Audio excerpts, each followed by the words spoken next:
Well, Scott, before we talk about Saturday, let's reflect on the most recent match. You like to put the fans through the ringer, don't you? Oh no, it's sort of we're underestimating me at times, Tom. Just poor start, and we just make it really hard on ourselves with errors and stupid penalties, and we sort of really do keep everyone on the edge of their seat. I guess it's sort of hard enough for us. I can only imagine what it's like for the fans and people watching on TV. There's always the question about how much energy you had after that tour. Was that a factor? Not really. I don't think every team has to do a short turnaround, so I don't think it's really an excuse. Like North Harbour had a 7-day turnaround, but they'd done a short turnaround the week before, so there's no excuse at the end of the day. We just had to front up mentally, and at the start of the game we didn't. Kept the ball in hand to the early days though, and tried to put it through the back line to get things going. Yeah, obviously with the dry conditions we thought we got a bit of confidence from Wednesday night against Bay of Plenty. We moved the ball around a bit and thought that there was sort of an opportunity there to expose them a bit, but just sort of a lack of bit of patience, and sort of probably we got a bit flat on each other. Didn't sort of go quite the way we planned, but definitely created the opportunity, and we held onto the ball, which was a bit of a positive. Talk us through that first try. How much of that was planned for Marty to make a break? I think sort of obviously Marty likes playing flat in that, so we knew he's going to take the line on. I think he just read the situation well and sort of made the most of it. I think we'd actually planned to go wide off that move, but he's seen there was opportunity to sort of get one-on-one off their first five, and he sort of exposed them, which was good, and we finished off, which we hadn't been doing at the start of the year. So obviously to take opportunity like that off a set piece was pretty pleasing. So obviously the coaches are giving you licence to improvise if you see the situation emerge? Yeah, Oz and Goof have been pretty good really, like the last couple of weeks, as we've sort of developed into the season and passes are starting to stick, sort of giving us more confidence to sort of back ourselves and have a go rather than sort of just sticking to the put it in the corner, that sort of play. We're sort of giving ourselves a bit more of a licence to, as long as those passes are sticking, to sort of have a crack when it's on. Just playing with a bit more instinct probably, which is obviously paying off.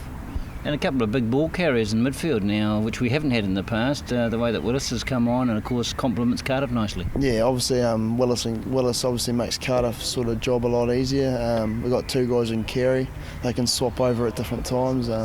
Willis has sort of been a revelation for us. He's I can only imagine what he'd be like if he actually was a lot fitter. He'd be a bit of a freak really. Well, he's a freak now, but he can definitely go a long, long way, I think, and he's got a long way to go, even from now. Let's talk about your turnaround. You're starting first five now. You're the starting halfback. First question that everyone has asked me: how many times had you played half before the season? I can say that I'd never started a game at halfback until last Wednesday. I'd played a few games here and there off the bench for Maris last year, and obviously a couple of cameos off the under-20s. But sort of apart from that, it was sort of just chucked on here and there for 20 minutes, and then obviously come on and got a crack against Manawatu, and we're not too bad. And then obviously the coaches thought they'd give me a bit of a crack against Bay, and so sort of pretty enjoyable. It's trending towards a long-term change. Do you feel that in your blood? Yeah, probably. I think it could be. Something I was sort of looking at last year when after under-20s, with my debrief with Chris Boyd, he sort of was the one that sort of nudged me into sort of maybe thinking about it. He sort of sat me down and said that he could probably definitely see me becoming a 9-10 further down the track, and that it would definitely enhance my selection, sort of going further on with my career and trying to progress. I think something, and obviously playing these last few games has definitely given me a lot of confidence. So if I hopefully get another couple of cracks here this season, and then maybe next year look to maybe develop into a 9 who can play 10, might be something I definitely look at. Well, you clearly got the pass, which is one essential element in halfback play, but what are the other areas you want to develop? Probably just running lines. I think it's a big one. A couple of times yesterday I was sort of chasing rucks and running to one side to the other, and not actually, I'm getting there, but sort of the ball's already been cleared. So it's just picking your times and knowing when to run, knowing when to have a dab. I think all those things just come from time in the saddle, getting out there and playing. You only really get better from getting out there and playing. You can do all the passes off the ground, all that you want, but sort of game sense is probably the biggest thing for me. I think the more I do that, the better I'll get. Your kicking game, of course, is essential. Already a good tactical kicker, so they're looking at you to exploit that. Yeah, obviously, sort of yesterday did a couple of sort of clearing kicks, and that's what they sort of talked about. If we're under the pump, then it's another option from 9. Obviously, got to work on a bit of the high sort of box kicks, which sort of something I haven't really practiced before, but definitely something I can get. If I can get good at that, then it's another string to the bow. And yeah, just the sort of short kicking game. Obviously, kicking from 9 is a little bit different than kicking from 10 because your ball's on the ground or it's sort of you're close to all the forwards. So yeah, just those little differences. But yeah, definitely working away at it at training and can only get better really. So. Got to avoid those charge downs, don't we? Because they're happening all over the place this season. Yeah, no, they are. It's sort of something that we've sort of talked about a bit. But yeah, it's just got to make sure that get the forwards in line and make sure that the big arms don't get touched. By the time you came off, things were starting to come right, though, weren't they? Yeah, definitely. Like we straight after half time, like we sort of once we got into our game and sort of held onto the ball for 4+ phases, we looked as good as I think we look as good as anyone in the competition. It's just a matter of doing that consistently, and yeah, I just think that's all we really need to do is just be patient and back ourselves, be consistent, and just hold on to the ball.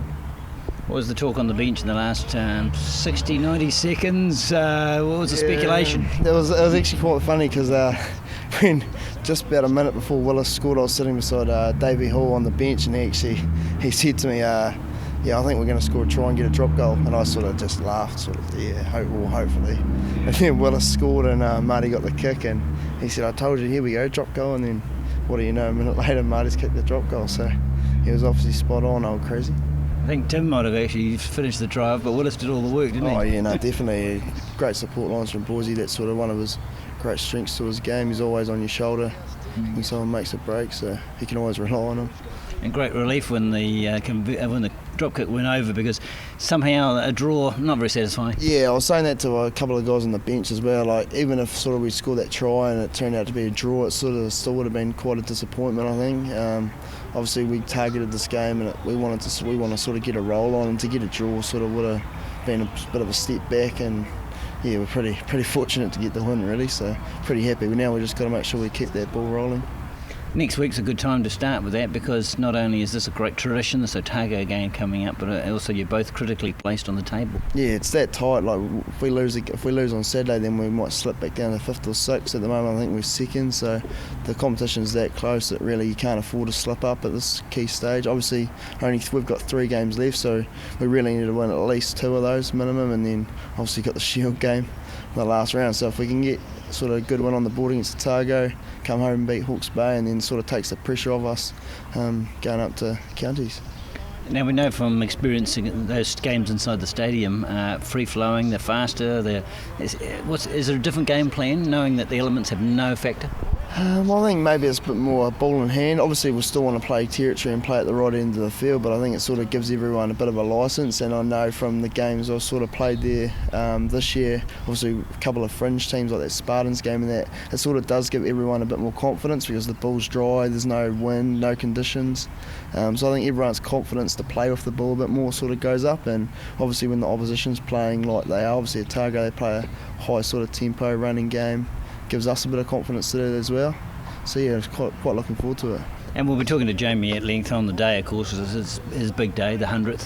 That'll be a motivating factor? Yeah, I think so, definitely. Obviously, pretty special milestone for Big Whopper. 100 games. Obviously, it's a little bit disappointing for him maybe not to play it here in front of his home fans, but the next best thing is playing in front of sort of at Otago, where he spent a lot of time at the Highlanders, and obviously it's going to be Stag Day out there, so there'll be a lot of Southland University students and guys from those Tannic verses there, so sort of be pretty fitting to sort of get the W for Whopper up there. But I think in the same way we sort of can't go up there, we can't go in too hot-headed. Like in Gore, we sort of let our emotions get over the top of us a bit, sort of that fight and sort of like that. So we need to sort of still be controlled but still be excited at the same time. I think obviously these last 2 wins have given us a lot of confidence that we can play, and yeah, we're just really looking forward to getting out there and get stuck into them.